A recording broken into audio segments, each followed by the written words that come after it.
நாங்க சொல்லாததெல்லாம் நான் சொன்னதா பத்திரிகையாளர்கள் போடுறீங்க. அது கண்டனத்துக்குரிய ஒரு விஷயம்.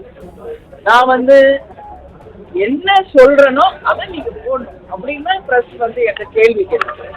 நாங்க சொல்லாத ஒண்ண நான் சொன்ன மாதிரி போடுறது, திருச்சி போடுறது, நான் அது ரொம்ப ஹர்ட் ஆயிடுச்சு எனக்கு. தவறான ஒரு விஷயமாக அது ஸ்ப்ரெட் ஆகுது. நாங்க என்ன பேட்டி கொடுக்குறோம், நாங்க என்ன சொல்றோமோ அதை பிரசுரம் பண்ணுறோம். அதை விட்டு நாங்க சொல்லாததை எக்ஸ்ட்ரா வேர்ட்ஸ் நீங்களே போட்டு எக்ஸ்ட்ராவா சொல்றது தப்பு. ஏன்னா ஒரு லீடராக நாங்க என்ன சொல்றோமோ அதுதான் மக்கள் கிட்ட நீங்க கொண்டு போய் சேர்க்கணும்.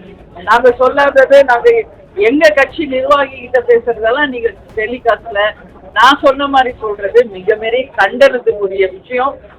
அண்ணனை பத்தி எடப்பாடியாரை பற்றி நான் சொன்னதாக மிக தவறான ஒரு செய்தி தொலைக்காட்சிகளை பரவுது. அது தவறான ஒரு விஷயம். எங்க கட்சி நிர்வாகிகள் ஆலோசனை கூட்டத்தில் நாங்கள் கலந்துரையாடுவோம். அப்போ அவங்க கேட்கிற கேள்விக்கு நான் பதில் சொல்லுவோம்.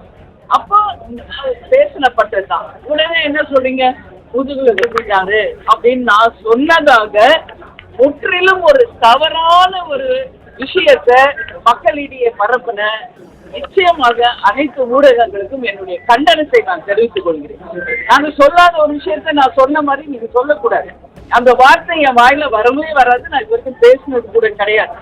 எங்க கட்சி நிர்வாகிக்கு நான் எது வேணாலும் ஆலோசனை பண்ணுவோம். அதெல்லாம் பிரஸ்ல சொல்ல முடியும். பிரஸ்ல நான் என்ன பேட்டி கொடுக்குறேனோ அதை தான் நீங்க போடணும்.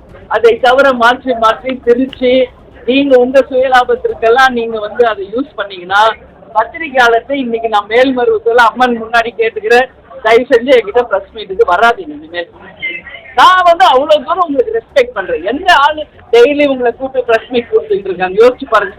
தமிழ்நாடு முழுக்க போகின்ற அனைத்து இடத்திலும் அனைத்து பிரஸையும் நான் டெய்லி சந்திச்சிருக்கேன்.